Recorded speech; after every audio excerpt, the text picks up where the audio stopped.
So I'd like to welcome you all here today, and it's my pleasure to chair the first session. The first two speakers of the day are Charlie and Pia, if you'd like to make your way to the front. Both Charlie and Pia are editors of the newly published Handbook of Early Childhood Development Research and its Impact on Global Policy. So you'll find order forms for the book at the registration desk, and I think if you pick them up from the registration desk you get a 20% discount if you order the book online, so I encourage you to do that today. So the handbook draws together contributions from a range of scholars, practitioners and policymakers, and provides an evidence-based perspective on policy and program approaches to the crucial early childhood years. The handbook, like the symposium, is a call to action to put young children on the global agenda in the post-2015 development agenda if we want them to achieve their full development potential. So first up, I'd like to introduce Dr. Pia Britto, and Plan's very proud to be able to bring her to Australia. She's a fabulous speaker and a fabulous person, so we're very happy to have her here. So she's Assistant Professor for the Child Studies Centre at Yale University, where she's also a lecturer and fellow at the Macmillan Centre for International and Area Studies. So Dr. Britto is an internationally renowned early childhood specialist and researcher with experience working with governments in more than 40 countries to support early childhood care and development policy, systems and programs. She's currently also co-chair of the Global Consultative Group on Early Childhood Care and Development Policy Committee. And today she'll be talking about the importance of ECCD for addressing inequalities. At the end of her presentation, there'll be time for question and discussion. So you know, as she's speaking, just keep any questions in mind. And because it's a smaller group, we'll be able to have, I think, good discussions and good question and answer sessions. So please make Dr. Britto welcome. Thank you. Thank you.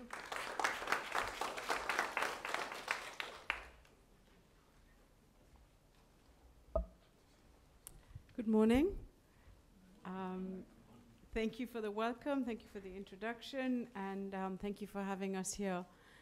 It's so nice to be back on a university campus, but such a fabulous university campus is pretty impressive.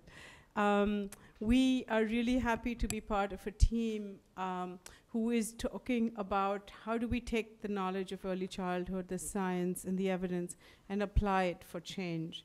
And so I think that today is really dedicated to that conversation, led by some leading presentations just to get us thinking, but I think the goal is to really engage in this conversation. So what I would like to talk about is what is early childhood and why is it important? I might be, many of you already are familiar with the topic, so this might be stuff you already know, but I think there's some, when we looked at the participant list, I think for some people this is a new area, so bear with me if you already know what I'm talking about, but I'm hoping we can bring everyone on the same page. I want to try and link that to the MDGs a little bit, and Sharon and Ian really got us started on that conversation, but then really spend most of the time thinking and looking forward and what can we do going forward. I want to say this is a very critical time. This is not an abstract academic conversation. This, starting January until May, what is going on around the world are national and thematic consultations with respect to the post-2015 agenda. Right now, there is a very, very loud buzz, and I would say almost a free-for-all fist fight going on globally, where everybody is trying to get their issue on the agenda. Everybody wants to make sure their indicators, their goals, their priorities are in there. So this conversation we're having today is not just a nice, wow, look at this information. This conversation we're having today is really about acting now. If we don't do anything in the next few months, we're off the agenda. We're off the focus, and we really have to get this moving. So this is a very serious deliberation, and this is one where we have to think about moving something forward. So we've sort of timed this in a way that we can have this conversation and inform what's going to go into basically setting development goals going forward. So looking at early childhood and MDGs, let's just start with that sort of as a background. The way we're defining early childhood is looking at not just the child, but the child in the context.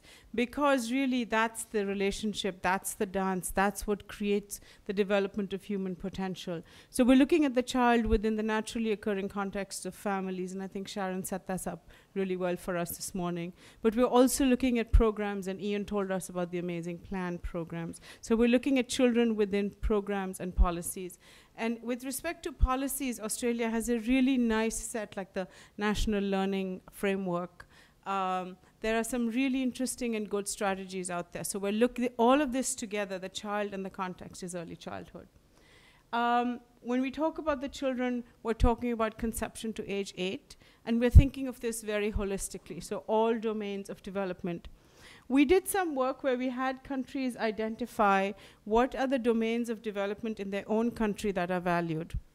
And we've done this in about 30 countries now through a national consultative process where we say, what is the future citizen, Australian citizen, going to be? How do you value early childhood? What should children know and be able to do? And these are consultations with academics, with experts, with parents, with practitioners, with policymakers. When we bring that together, we find a much broader definition and conceptualization of holistic early childhood than you see in sort of the tighter definitions around school readiness. And this really has been a contribution of, I would say, working a lot in the global south and bringing in those perspectives into early childhood. Typically, for example, where I work a lot in the United States, you will not see moral, religious, and ethical development in any school readiness framework.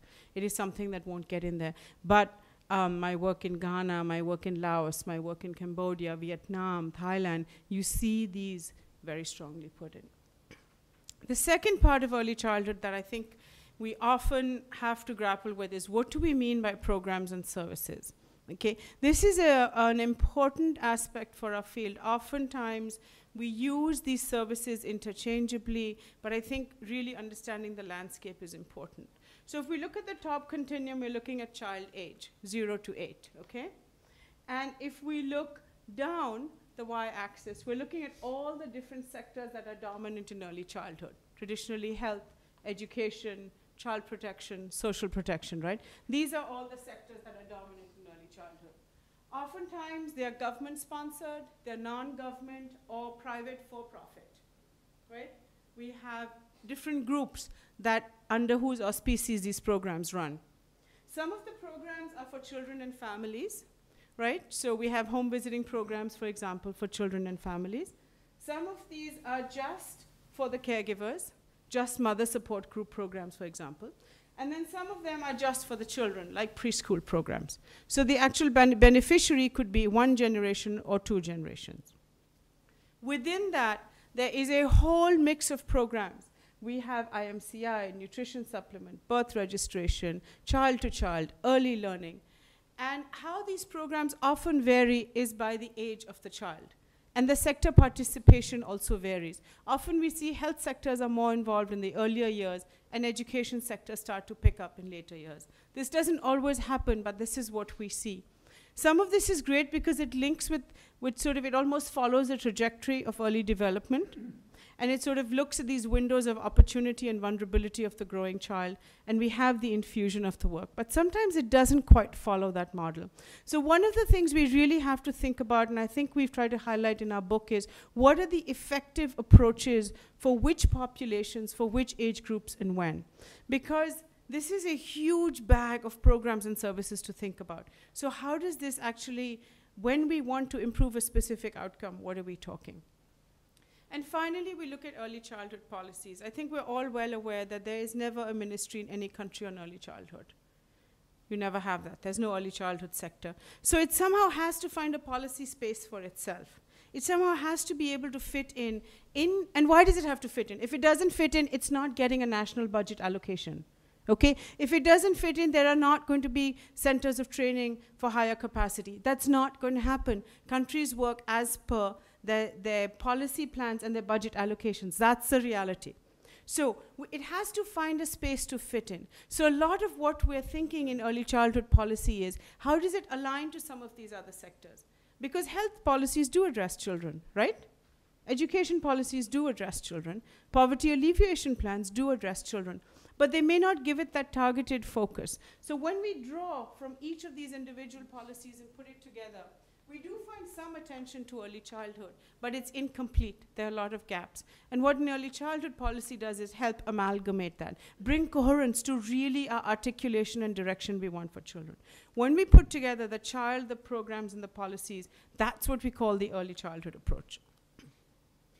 Why is it important? I'm not going to go into all the data because I think it's been around and you're all familiar with it. We have the neuroscience data that talks about early childhood and the early years prior to primary school in terms of neuronal and brain development.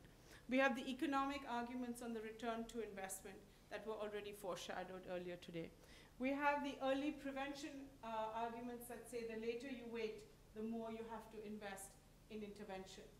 You can reduce the development, improve children's development, and Divya is going to talk a little about that in her talk. And then we have the gap that occurs in income quintiles, but I think Ian also talked about rural residents. That can be narrowed with early childhood interventions. I think probably the take-home message from this is you can go to any field, any discipline, and when they start exploring the issue of young children, surprisingly, they come to the same conclusion as another discipline. And I think this is pretty formidable. It's not something to be looked at mildly. There are not many fields where you can bring together something that is as different from neuroscience is from economics and come to the same conclusion. It does not happen. And so I think what is remarkable about this is that we are all sciences are coming to a similar conclusion, and we have to pay attention to that. So this is where we're going to stop with the science piece. We're just going to change gears and think about the MDGs. So at the turn of the century, 191 countries said, we're done. We're done with this abysmal situation of poverty, with poor health, poor education. Let's globally get together and change the world, and we will do this by 2015. And I think these were very impressive, laudable goals, and very much in response to the situation of the world at the time. Very much in response to the challenges we were facing with respect to HIV/AIDS, with respect to poor education, with respect to child health, maternal health.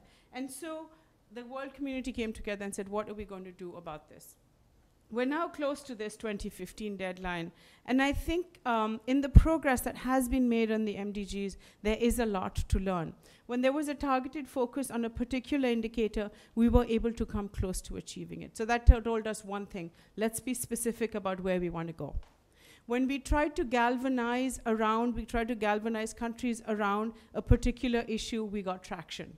So that told us no one can go it alone. We really have to get the community together, countries together to think about it. So there was a lot that we have learned in the progress that has happened. There's also a lot we've learned about what happened with ECCD. Our research group at Yale did a content analysis of all the Millennium Declaration documents. Okay? So this was a very systematic review where we textually coded all these documents to see how does early childhood feature in there? What value is given to it? And that's what Sharon said to us. She said to us this morning, are we valuing children for who they are, or are we valuing children for what they're going to get us going further? So we were looking at that same thing, the intrinsic value of early childhood in these documents and the instrumental value going forward.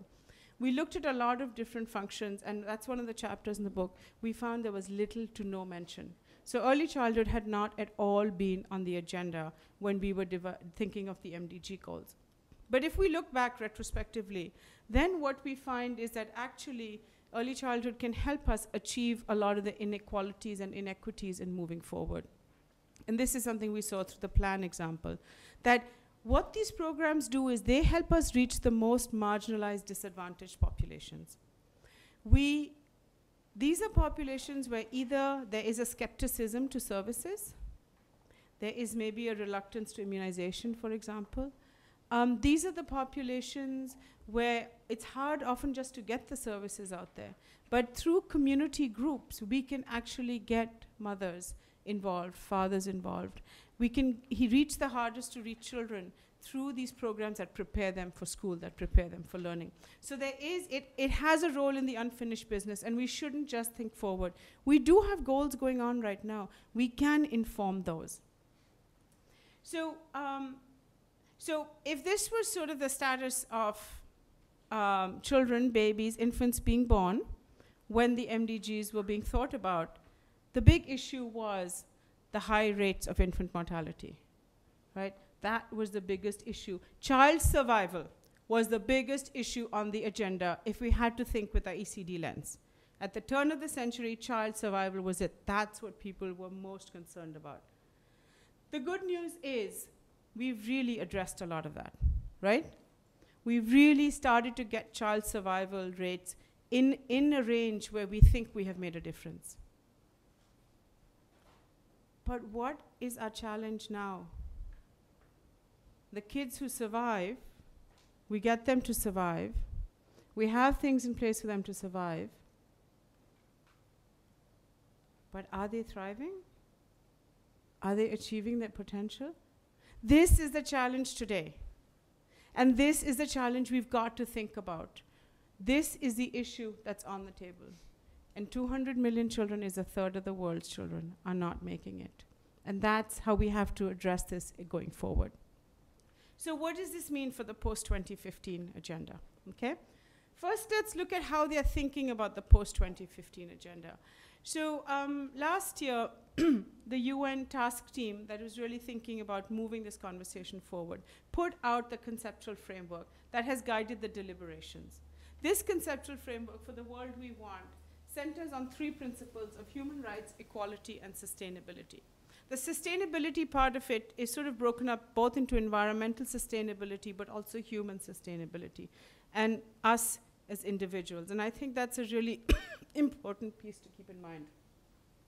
Around those, there are 4 key foci, 4 foci that they are looking at: environmental sustainability, peace and security, inclusive social development, and inclusive economic development. I want to go through the next series of slides to tell you where early childhood fits in. The citation for the report is at the bottom. You can, they have a website called The World We Want, and all documents linked to that are available. There is a great blog. There is a section for you to comment, to read. And I have to tell you, so we've been really, really advocating for early childhood in this agenda. But there are very few people who've been writing in, okay? And a lot of what they're doing with these summaries, statements that are coming out is they're summarizing the comments that come in. So some groups that are very strong and advocate strongly have 10 times or 20 times the amount of comments that some, like 3 people wrote on ECD. So when you look at these summary reports that come out, and then I write them back and say, what? You gave 1 line to this? Are you joking? And they said, nobody from your community is writing us. I mean, you know, gender equality, we get 10 comments every day. Or environmental sustainability, I mean, they're bombarding us with notes, and we're getting nothing. So, of course, it makes no sense that that's the weighting they give, but that is the weighting they are giving, because this time the focus on the post-2015 is getting global participation in the dialogue. Global participation means listening to the people. So that's one battle we are losing right now, is we don't have enough people logging on here and giving their input into how they think early childhood can contribute. So if you are interested, go to the World We Want website and write in every day if you like. All right, so let's look at some of the, so what I'm going to do next is take these 4 areas and talk a little bit about early childhood's contribution from a science perspective. So really bringing in the science to bear, the evidence to bear on these. And then I have 1 extra slide, but I don't know where I am for time, so I might just be going on and on.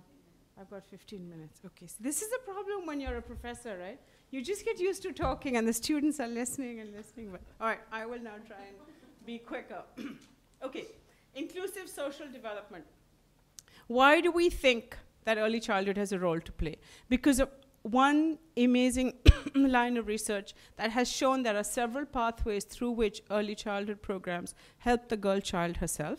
When you get her into programs, she's 3 times more likely to finish 5th grade and 8th grade in schools. We find a greater gender parity in primary school.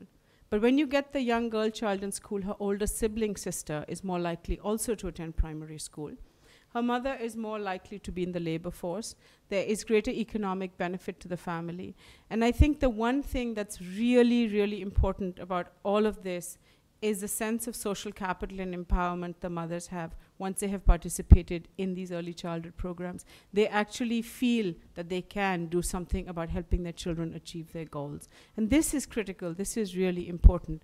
And this is documented from studies. So what I'm doing here is just putting bullet points, but everything I'm talking about is documented from studies from low and middle income countries, and not just one-off anecdotal evidence. A lot of these are based on robust evaluations, on longitudinal studies, and studies that have really tried to extract the impact of early childhood on a different set of outcomes.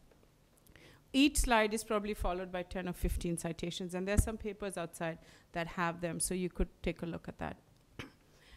When we look at inclusive economic development, a couple of very interesting longitudinal studies, not just from developed countries, but even developing countries like Turkey, for example. I don't know if you're familiar. In Turkey, they started the Turkish enrichment program 30 years ago. Those kids now, compared to other kids in their community and neighborhood, have a credit card, which is a very strong indicator of economic progress. Those children have jobs. And this was an enrichment program that was a community-based enrichment program. And so we see a break in the intergenerational cycle of poverty. We also see a lowered health system burden, because what we have studied now are pathways from the symptoms of cardiovascular disease, of cancer, of lung disease in adulthood. When we trace those pathways back, we actually find the susceptibility is in early childhood. If we address that through strong programs, there is a later healthcare reduction in healthcare costs. And yesterday, Frank Oberklade gave a really, really nice presentation linking that together. And then we find amazing improved internal efficiencies in the education system, because children who go to early childhood programs, A, don't repeat grades, so you're not teaching the same child twice. They're less likely to be in remedial education, so you're not spending the extra money in getting them to the level they need to be. So there are tremendous internal efficiencies involved. And finally, these are the children who are more likely to complete school, and for every year they complete school, their income earnings increase by 9.7%. So they're contributing to society by every year of education. And all of this is through these early years. So there's tremendous potential for economic development. I think what's less known is the role of early childhood and sustainability, environmental sustainability. And here I'd like to highlight some very fascinating research in the area of biophilia. And this research has demonstrated, and this theory is showing to us, our innate appreciation for nature is very strong in early childhood. And if we foster and support that, what happens is we naturally have an inclination to help and understand nature. A student of mine just finished a thesis looking at biophilic elements in early childhood programs. And the early childhood programs that had more biophilic elements, those children were more creative. Those children had scores that demonstrated their engagement with the environment was much richer. And so there is this tremendous potential very early in life. And then we don't have to keep hitting our head about what is going to happen to the planet, because we have started at the foundational age. And some of this exciting work is actually coming out of Fiji. I was working with the government there, and they have a very strong emphasis in their curriculum. When they talk about social development and emotional development, it's not just with other humans, but with flora and fauna, and how do you develop that compassion for the world around you. Another very exciting piece of work is on early childhood and peace building, and Jackie's going to tell us about that. And she is the pioneer. So you have, sitting in Australia, the person who's leading this work. This work is, again, rooted very much in neuroscience and early learning. Okay, so again, two different streams are coming together to show us what happens in early years in our neurobiology, what happens with our early attachment affiliative relationships with respect to our ability to form strong bonds with people, with our ability to have reduction in violence, with our ability to lower aggression, all starts early on. And this is not an abstract fiction story. If you look at the research on oxytocin, you look at the research on vasopressin, what you will find is that these neuropeptides in our brain set in motion certain neural pathways that are formed very, very early in life. You're not going to get this later in life. Similarly, if we look at early learning program curricula that really stress sharing, that stress compassion, that stress cooperation, those children, when they go into primary school, we see less violence, we see less aggression, and these are the pathways through which you build peace. But the most exciting, and it's going to be published soon, is work that's been done with fathers. And I'm going to take 1 second to tell you this, because fathers often get left out, but they are critical to the composition of families. Work that's been done with fathers in parenting groups shows that when you bring dads together in these groups who have young children prior to age of school entry, and when they come together in the group, you tell them you cannot talk politics, you cannot talk cricket, you cannot talk religion, you can only talk about your children. And you can only talk about your aspirations for your children, how you were raised, and understanding parenting. These same dads, when they go back into the community and have to make decisions at a community level, those decisions are more cooperative. Those decisions involve a greater sense of community ownership. And this has been found in different ethnic groups, in low-income communities in Turkey. I'm doing this work in Lebanese, in Palestinian camps in Lebanon. So this is not, again, and this is going to be research that's published pretty shortly. So when you involve fathers, you start building peace from the community down. And it's a different way about thinking about peace building. It's families permeating into the community. Usually our approach has been top down, where we go down from governments to states to communities to families. This is going the other way around. And when you ask them what changed their decision making, they say when they started dealing with the other head, the other village chief, it was that sense that this person also was human and had a child, and we had just discussed our children together. And so the decision making was more peaceful. And finally, one piece of that's starting to emerge in the post-2015 agenda that wasn't in the original framework is good governance. And this is another really important area, because ultimately the money that goes into early childhood or that goes into the post-2015 will be limited. And the degree to which we can actually govern that money well, and that the governance of finance of that money is good, we will be able to take it forward. What's very unique and interesting for our work is that early childhood cuts across sectors. We do need coordination across sectors, and Charlie's going to talk about that next. And we have in this work governance models that show us, that actually give us a lot of clues into how you can strengthen local level decision making, how you can improve the decentralization of processes. And there are very few fields that are able to offer that.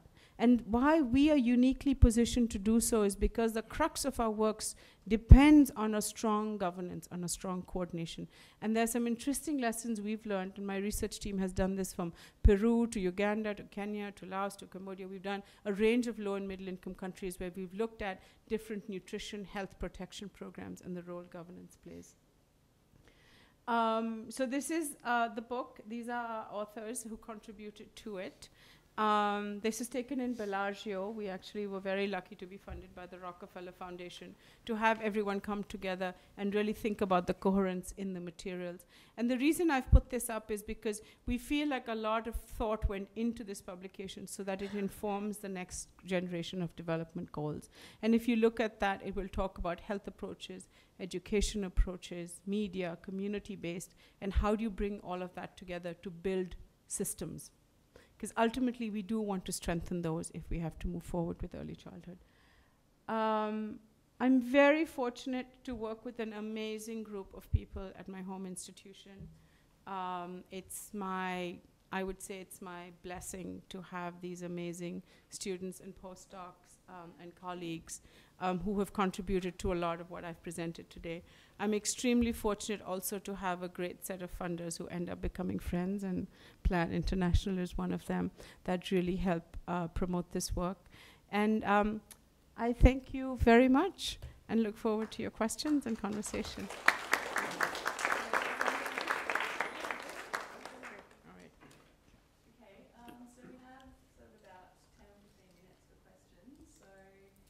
If you've got a question, just raise your hand, and I'm sure we'll have time to get to everyone.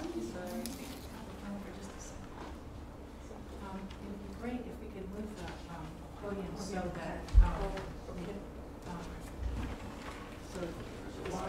there's a wire. Okay, so we do it in the break then. Okay, all right. Thank you. Okay. So maybe I'll sit down then, and then I want to. So does anyone have any questions for Richard? Just Richard Jeeves from Child Fund Australia. Just related to MDG 2 and the focus on universal primary education. I think one of the things we've seen is that because governments undertook those responsibilities and set aside so much of their resources for education, for primary education, early childhood development got left on the sidelines. And I think it's still the case in many countries, and the prospects for the future involvement of governments don't look all that positive, especially in countries like Cambodia and Laos. So, I mean, do you share this view, and what do you see as a possibility for addressing it, dealing with it, especially to do with the role of NGOs? Yeah, so Richard, I was holding my head too, because when you look at any education budget, over 50% is allocated to primary school, because they have to meet these UPE goals, whether it's MDGs or EFAs. They also gives them eligibility to fast track money, now the Global Partnership for Education. So it would be just picking from Peter, Paul, whatever the saying goes. But I think what's in our benefit now, and that's the exciting part of this, what's in our benefit and in our court now is the conversation in the education world has changed. It has changed from education to learning. It's now really thinking about learning for all. It's no longer education for all. And why that falls in our court is because learning begins at birth. And why that falls in our court is because the foundation of all learning, functioning, achievement skills in primary school, the precursors to that start in these early years. And that's the argument to use. And we're just doing a study with eight country universities to try and strengthen this argument of early learning across non-formal approaches that help children get better reading scores in primary school, because really in primary school they're looking at reading, literacy, numeracy, and math, right? So I think that's the argument that's in our court and in our favor. If we look at sort of the new World Bank documents on Learning for All 2020, if we look at the Brookings Institute, we look at even the UN Secretary General's report, Education First, what is great is the language has changed to learning, and that helps us with reallocation of budgets. And I would say that's what we would advocate for and argue for. Michael Fasher, I'm a general practitioner in a very affluent city called Sydney, but in a less affluent part. In a primary school near me, 35% of children are vulnerable on more than one domain of the Australian Early Developmental Index. That's in affluent Australia. Yeah. Worse, we know that children who arrive at school age 5 from relatively deprived communities in Australia will never catch up. And yet, the current debate in Australia is all about Gonski report and improving school education, which we know does not work if conception to 5 is not fixed. And we certainly have not yet been able to transform the language to one of learning. Still less have we been able to persuade health and education professionals that learning begins in the womb. Right. So the whole business of young babies learning is not a discussion that we have in public in this country. Yeah, I mean, I think that's something that we really need to bring more in the public foray. And I think so there are two issues about policy that are very interesting in terms of the translation of science for policy, right? I mean, that's really what you're talking about, Michael. You're saying that we have the science, it's not. So one is who are the people who are actually engaged in that business of translation? And the second, the second is how do we get that message across to those who are listening to it? So, I mean, what's fortunate for our field is we do have the robust message in there. It's not fluff. I think we as a community haven't really done a good job of getting that translated to the consumer of the knowledge. And I think it's really great that we have a different bodies of consumers here who might be thinking about it. And I would be interested in knowing, when you do hear some of these research findings, how does it play in your ears? And how does it translate to the work you're doing? because then that can feed back to those who are generating it or translating it to say what's the twist. I think that Australia has done a phenomenal job with the AIED. It's really pretty impressive that this national representative survey tells us exactly the condition of children. And using that data going back into then mapping what goes on in communities is vital.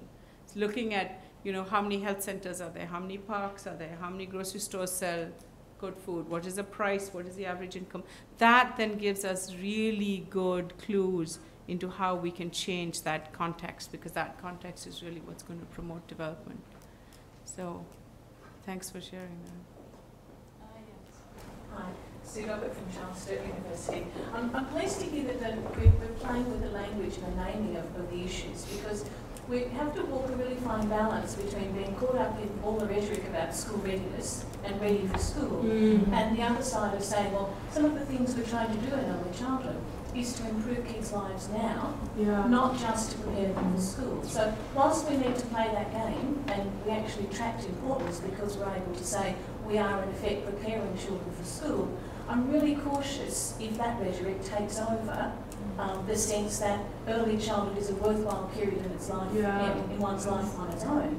And yes, we might be encouraging kids to be engaged in language experiences and play, but that's not just because they might help them at school. It's because it's a really exciting time for them right now.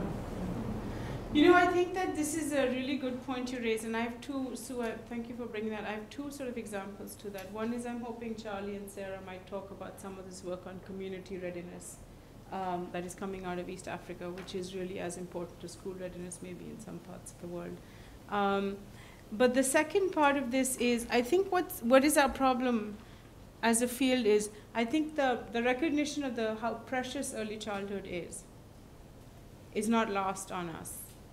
But because we have to sort of link it to these other systems that have the facility to either fund or the facility to provide the infrastructure, we have to come up with these second sort of instrumental arguments. And sometimes these instrumental arguments are now in the foreground, and we're losing the essence of what we're talking about, as you point out. But then I think sometimes we are able to go back to the essence of it, which is the preciousness of these years in and of themselves and the intrinsic value. And that's something our group did. We've done a study across policies from 28 countries to look and see whether countries value the intrinsic value or the instrumental value. Because ultimately it is these documents that guide funding frameworks, training, etc. So I think we shouldn't lose sight of that. And I would agree, so thanks for bringing up that debate.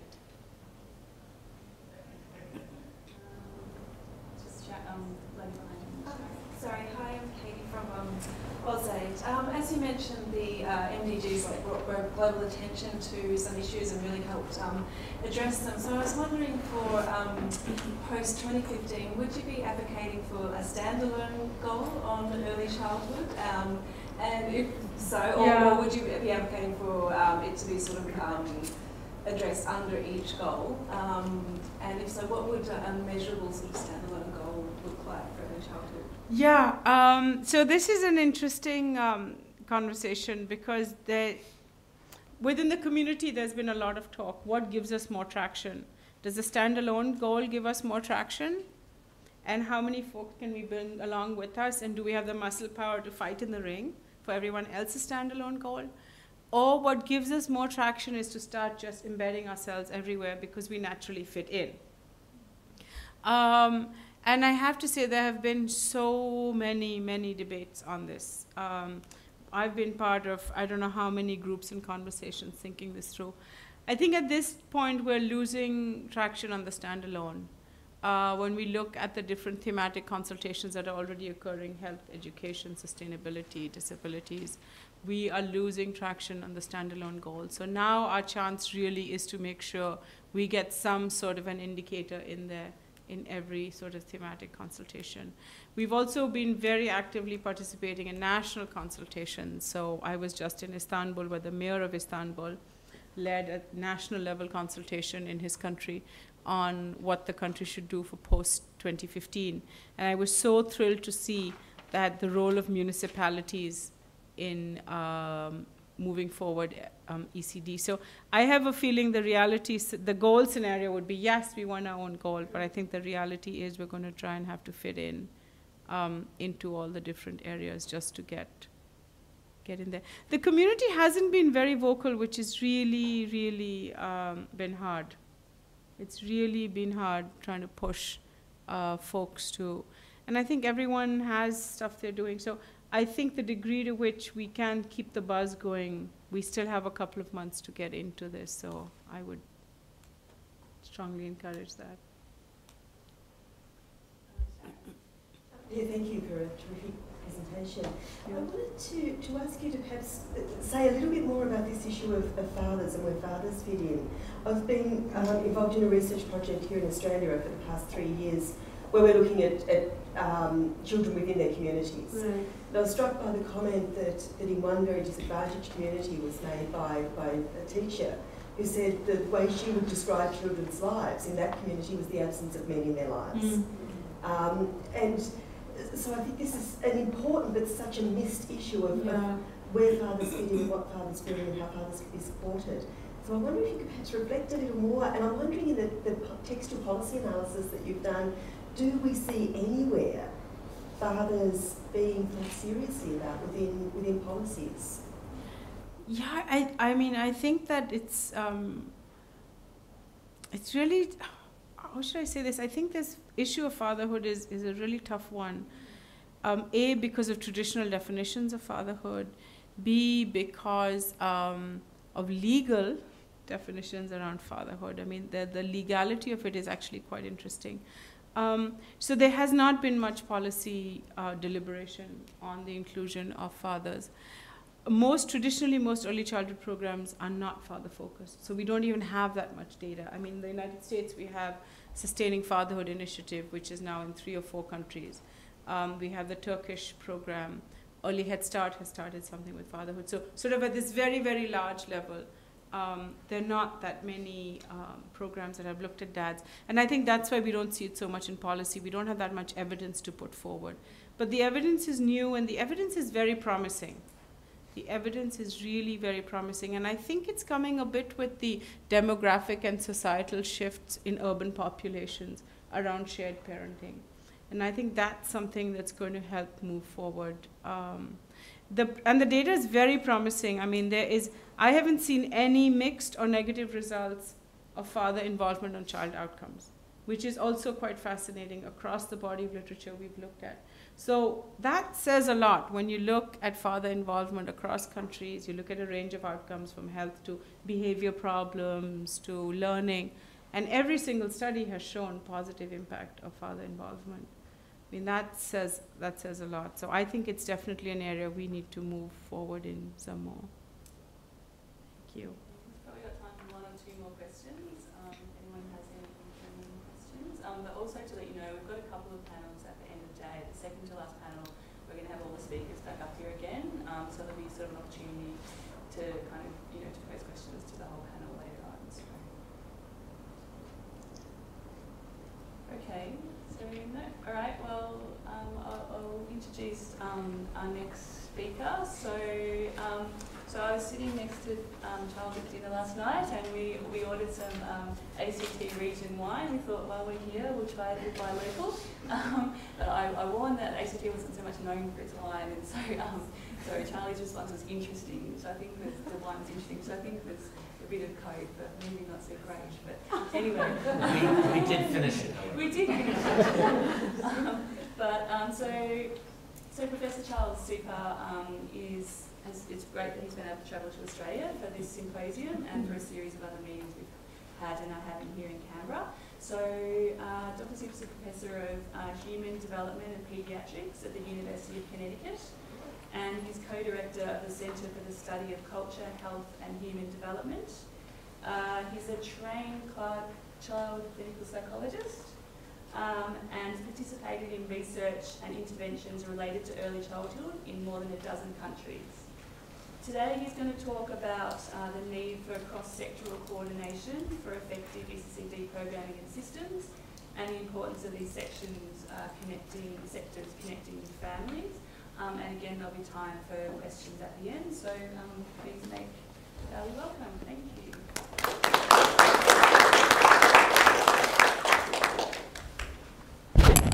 Let me see if I can do it this way. If you can't hear me, let me know, but I'll try to unblock the screen. I am honored to be here to come to, and I want to thank Plan and UNICEF and ANU for arranging this opportunity for all of us to focus on some very important issues here. I also want to thank not only the flora of Australia for last night, but also the fauna. And I can assure Ian that I have seen my kangaroos, and I'm now fully focused on early childhood development. I want to follow up from really where Pia ended and speak to the issue of ECD and the important focus, as an important focus, for cross-sectoral coordination. Sorry, Charlie, we just have to get you speaking to a mic for Sure. recording. Yep. Thank you. Okay. I was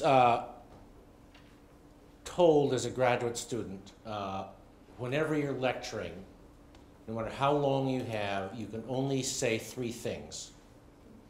But being that this is a great university, I'm going to give you 4, and I'm going to try and fit it all in my time. Give me a 5-minute warning if I need it. Yeah, good. So the first question is, why is cross-sectoral coordination an issue in early child development? Pia has obviously given you some of the obvious pointers.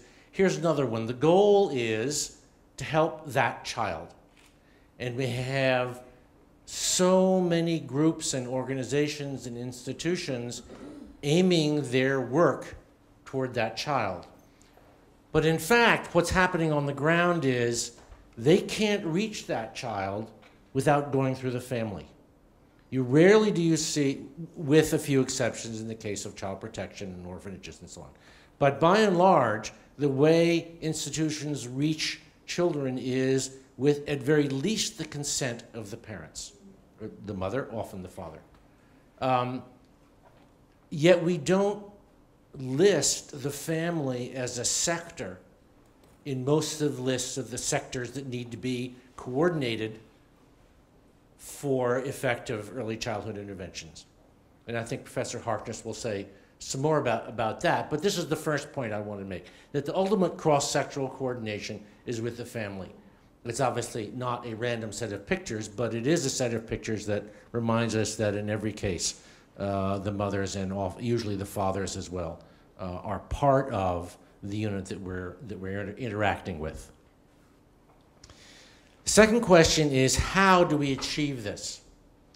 My university is a so-called land-grant university, which means its origins are as an agricultural university, and we're very proud of our College of Agriculture and Natural Resources. We also have a very good business school. And over in the business school, they say silos are good for farming, but they're not good for marketing. And in a sense, we are in the marketing business as we're trying to reach the target audience of children. You have all seen this kind of diagram, I'm sure. I've just superimposed the silo shape on top of it. We all work in organizations, in institutions that at some level or another have that kind of diagrammatic hierarchical structure, and often your silo does not speak to my silo. So how do we arrange all this coordination that we're looking for? Obviously, if I had the exact answer, I would write it up and the job would be done. But I want to give you some examples that are all drawn, interestingly, from the Middle East and North Africa. I'm drawing from one of the chapters in the book by Hamsi and Hussein. And the range of arrangements, I think, is pretty inclusive, even though these examples are drawn from the Middle East and North Africa. In some cases, one can ask for a ministry of childhood. Morocco has a ministry of social development, family, and solidarity. I just heard yesterday that maybe Australia has a ministry of childhood, but there was some discussion about whether that was true or meaningful, and I'm seeing both nods and shakes of the head, so the discussion continues. Anyway, Morocco has one. That can be very good if it really counts among the ministries that gathers around when important decisions are made. It also runs the risk of creating a silo all by itself, and it will still need to coordinate. And I think, again, the Moroccan case is a good example. They still need to coordinate with education and with health, et cetera. There are also cases, nations where there are childhood units within each of the more conventional ministries. Algeria is a case in point. Here the coordination depends obviously on the budget and the influence within the disparate ministries. So it is possible that within the Ministry of Health, the childhood unit is high status, well funded, whereas in the Ministry of Education, it's sort of seen as a minor issue. I'm not saying that's the way it is in Algeria. I'm saying every one of these diagrammatic solutions runs its own risks, and that's part of the story here, that when you're trying to coordinate that many things over that much time and space, there will always be risks, and part of the point of designing them is to think about, okay, if these are the benefits we get, but we're also engaging these risks, how are we going to prepare for dealing with the risks? A third example is seen in Sudan and Yemen and a few other countries, which is a National Council for Children, headed by the Prime Minister in those cases. Obviously, the success of that model depends on the success of the Prime Minister. If he or she is strong and runs a stable government, that's very good for early childhood. If the Prime Ministership is a political football, that's not good for early childhood education, for early childhood development. And the final example is something, it comes from Jordan. There's one other example, I believe, that uses this model of a National Institute for Family Affairs. And it's a gathering of the relevant ministers, health, education among them, experts in the field, and public figures. In the Jordanian case, they are responsible, that unit, that National Institute, is responsible for the full integration of planning and implementation and monitoring and evaluation, so that they have oversight over the entire sequence of events that sequence of activities that need to happen in order to have these programs become and remain effective. We're not, I am not, and I don't think anybody is in a position to say that any one of these is inherently superior to the others. And my guess is the answer depends on local conditions. It is ironically a very high-level version of making intervention programs work at the local level. You have to take local values and local beliefs and local structures into consideration. Now, there's also the issue of how various early childhood programs get coordinated at the local level. There are a variety of community-based models for the community meeting and deciding how it wants to, allows perhaps a too strong a word in some cases, but probably not in others, to encourage and cooperate and collaborate and propose and encourage different models of programs within their community. It has the real advantage of they are better representatives, usually more knowledgeable of local beliefs and values. It may well foster a kind of participatory spirit that is harder to do in a program that is coming only directly down. It also, obviously, communities have their own politics and prejudices, so that's a potential disadvantage there. What we come to then is an issue that I am not aware of a lot of discussion of, and that is how do you arrange the coordination at the middle level, that is between the national centralized bureaucracies and the local community systems. There are provincial, state, district, municipal many other kinds of institutions which, in a sense, funnel that vertical integration. It is a good place if you're interested in keeping silos separate to do that. It's also a good place to mix up some of the contents of the silos if that's your goal, which hopefully it is. I'm not aware of a lot of work at this level, but I think if one were an organizational researcher, there would be some interesting work to do there in looking at what happens between the central agencies and the local efforts at coordination. So that's the second point I want to make. The administrative silos need to be connected in order to be coordinated. They need to be connected both horizontally across domain and vertically as they work their way down to the community, or if you wish, as they work their way up to the national organization. Now, the third point I want to make may seem like a leap, but hopefully by the time I'm done, you will see the connection. I want to say something about recent work in risk and protective factors for children, because it has an implication, it has implications for what kinds of coordination will be particularly helpful among the different sectors. The first point is that risk and protective factors are probabilistic. Now I mean that in the same sense that all the things that produce tall people as opposed to short people are probabilistic. There are hundreds of different genes that are involved in determining height. There are hundreds of different nutritional factors that are important in producing height, experiential factors. Any one of them will push a little bit taller or a little bit shorter, and if you have all of them, you'll be very tall, and none of them, you'll be very short. So there's a cumulative and probabilistic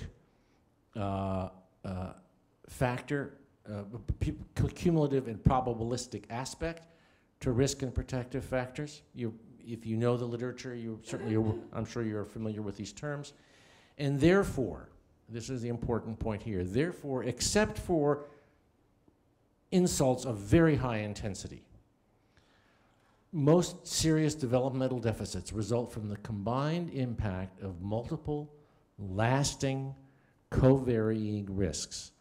The risks for early child development are not randomly distributed throughout the population. I'm sure you know that. You may not have thought of it in quite that sense. So we can think about, we all know that poverty increases the risk of deleterious effects in early childhood development, but in fact contained within that are a number of causal pathways that we can trace and provide opportunities for intervention. So let us say living in being poor, it leads one more likely to be living in slums, and all these things are more likely to happen in slums. Not every one of them occurs in every single slum, but most slums have poor water. Some children are at the wrong end of the sanitation system, and they're more likely to be exposed to infectious agents. Those are all familiar risk factors, you know, and each one of them is probabilistic.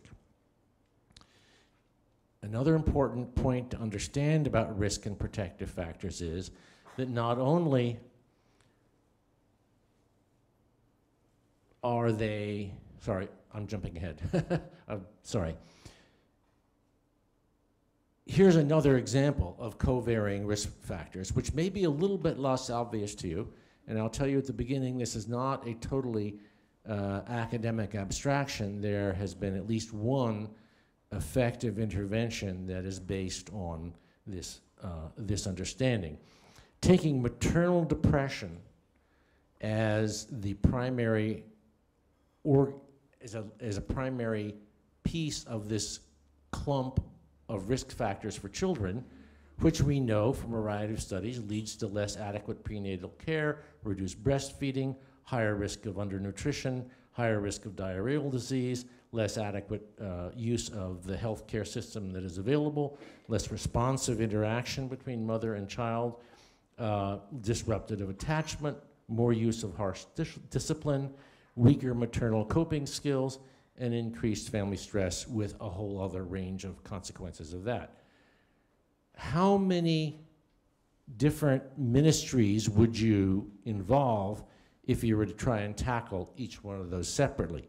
Because they co-vary in a clump suggests it may be useful to tackle kind of an organizing piece of it. And indeed, Rahman and colleagues have done an intervention study in rural Pakistan to do exactly that. It's called the Healthy Thinking Project, if I recall correctly.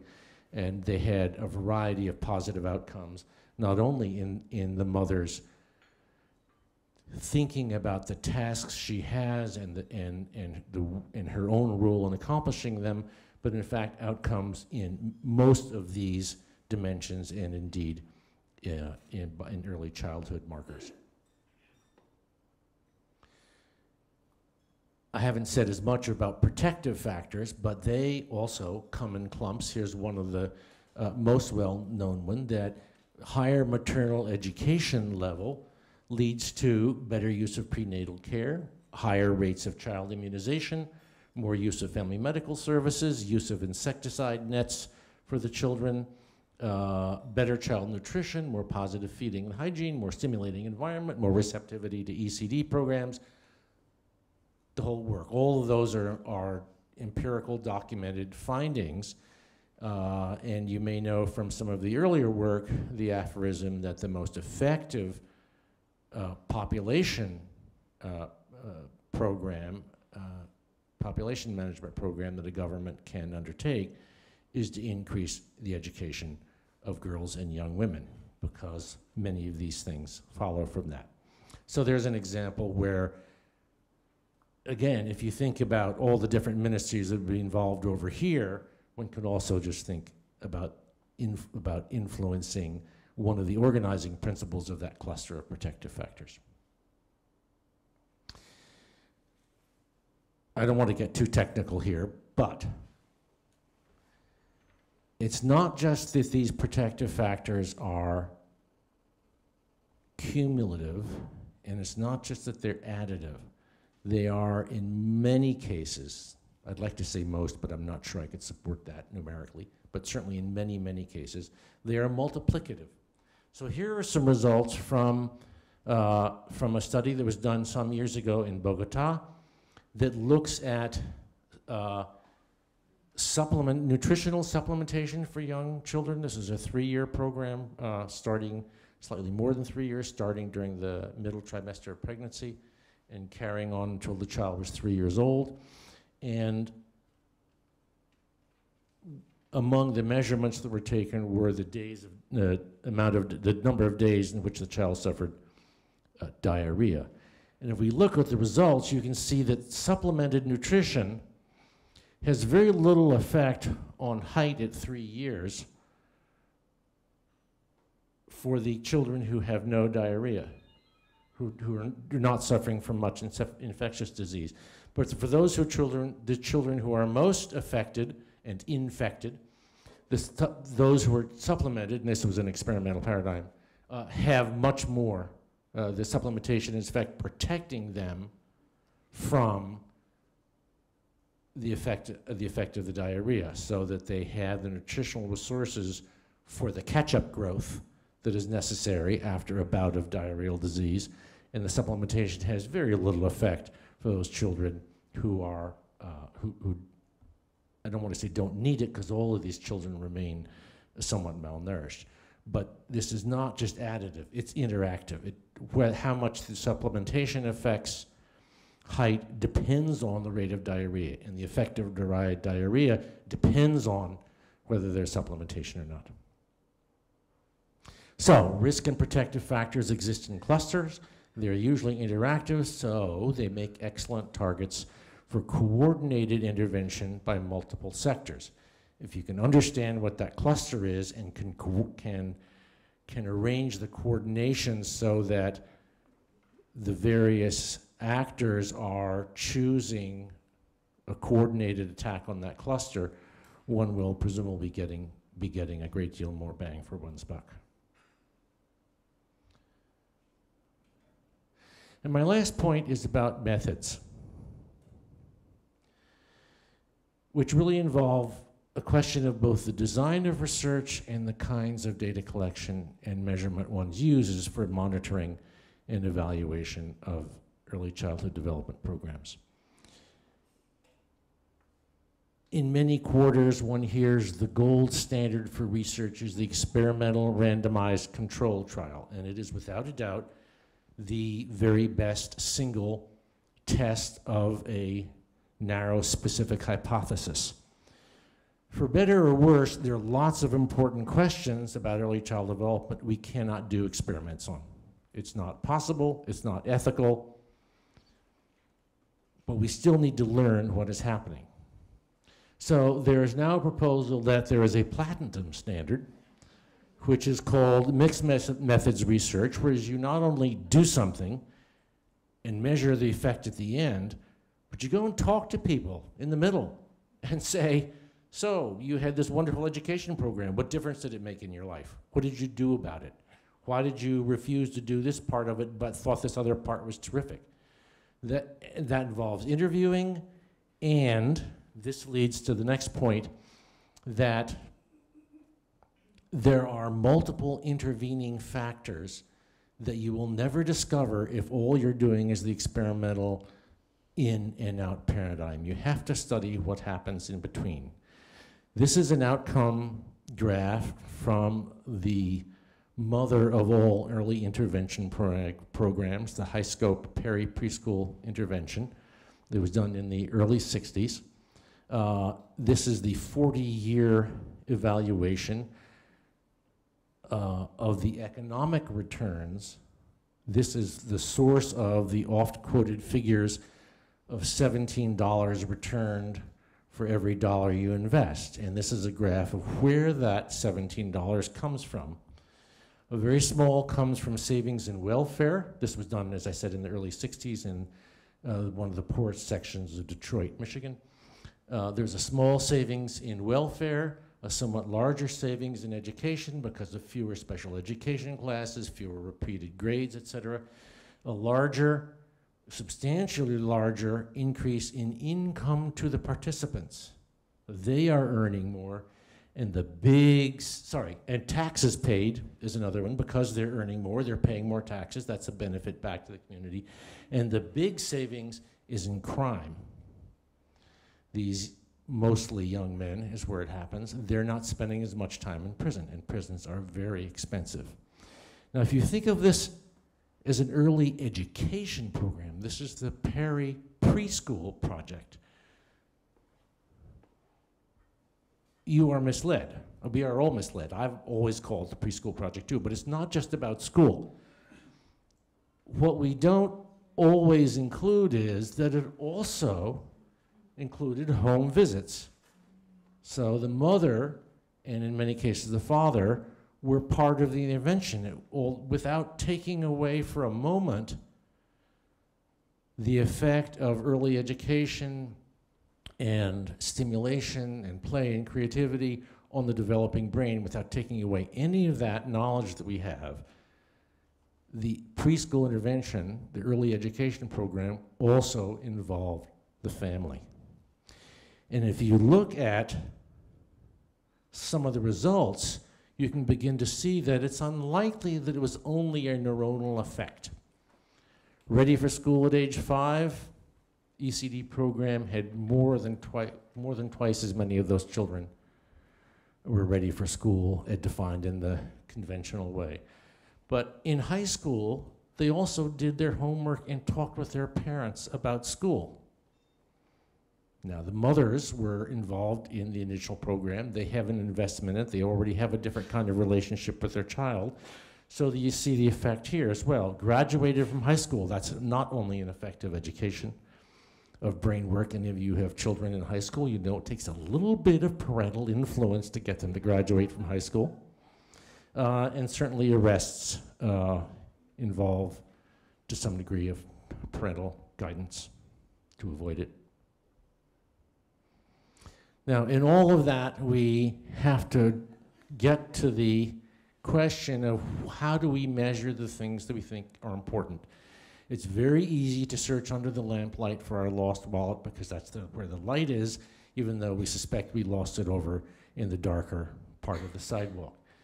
And the changing paradigm that I'm referring to here, I'm not sure these guys are, is that the argument about qualitative and quantitative, interviewing people and how they're talking, how they're thinking about things as qualitative, and giving them a test or a questionnaire as quantitative, that argument's over. It's like the old nature and nurture argument. It's just pointless. The way that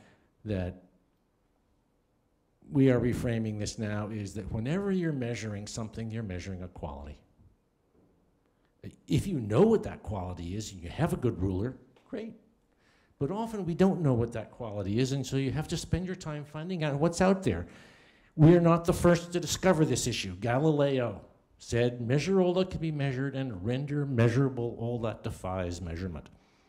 And I think many of the intervening factors that we want to look at in understanding the effects of our interventions, whether they are experimental interventions or not, involves going into the community, talking to people, finding out what they think happened, and then turning that into measurable units and numbers that we can then do positivistic evaluations on. Those are not incompatible procedures.